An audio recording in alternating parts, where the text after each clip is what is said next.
God have mercy.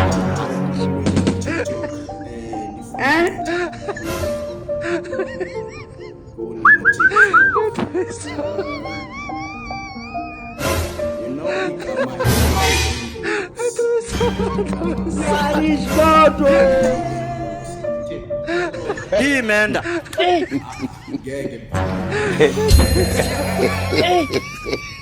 Igama elithi inkosi libalulekile.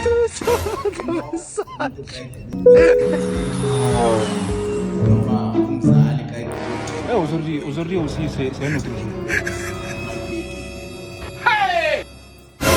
awufunda phaa eBhayibhileni kuMateyu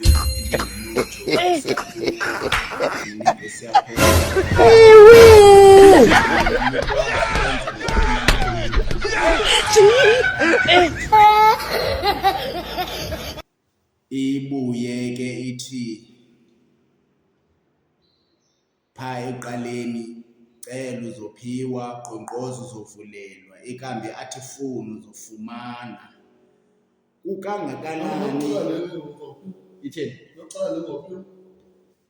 Ucela usika? Hayi, ucela usika kumele ucele nje laa nto ngesikolo.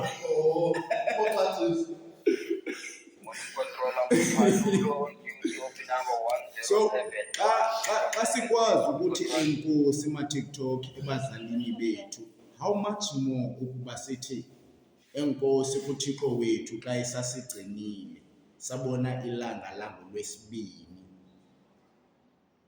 Ndiye ndive abazalwane xa bebulisana besithi ndibonga uba ilanga ndilifumene, ngoba ukhona omnye ebelifunile ilanga ezixelela uba ekuseni ngoLwesibini nam ndizawuvuka ndiyofaka i-CV okanye ndizawuvuka ndisiya emsebenzini, noba omnye besithi ndizawuvuka ndiyorobha abantu kodwa ekugqibeleni akalifumani eli langa.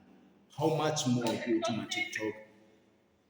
Bantwana bakuthi into ebalulekileyo ke apha ebuntwini bubunye, ngoba mawusiya kwelinye ilizwi uzawuva uYesu xa benabafundi bakhe egumbini eliphezulu uyanduluka umfo wakaThixo uthi ndiyemka ngoku, bambuze ukuba khona ukuze thina ze sibonakale into yokuba sohlukile kweli lizwe masenze njani. Wathi thandanani. Imithetho yezulu milula kodwa kukude kulo Yesu. Andazi bangaphi bazawufika, ngoba ndiqaphela into yokuba sikhonza njena sinenkolo zethu apha emhlabeni sithiyene, ngoba into esiyenzayo siyazondana emhlabeni, sidinga inhlambululo bantwana bakaThixo. Ekambe ufumanise into yokuba uthi uYesu emazwini akhe, thanda ummelwane wakho njengoba uzithanda, kodwa azabuya athi suyinqwenele into kammelwane wakho.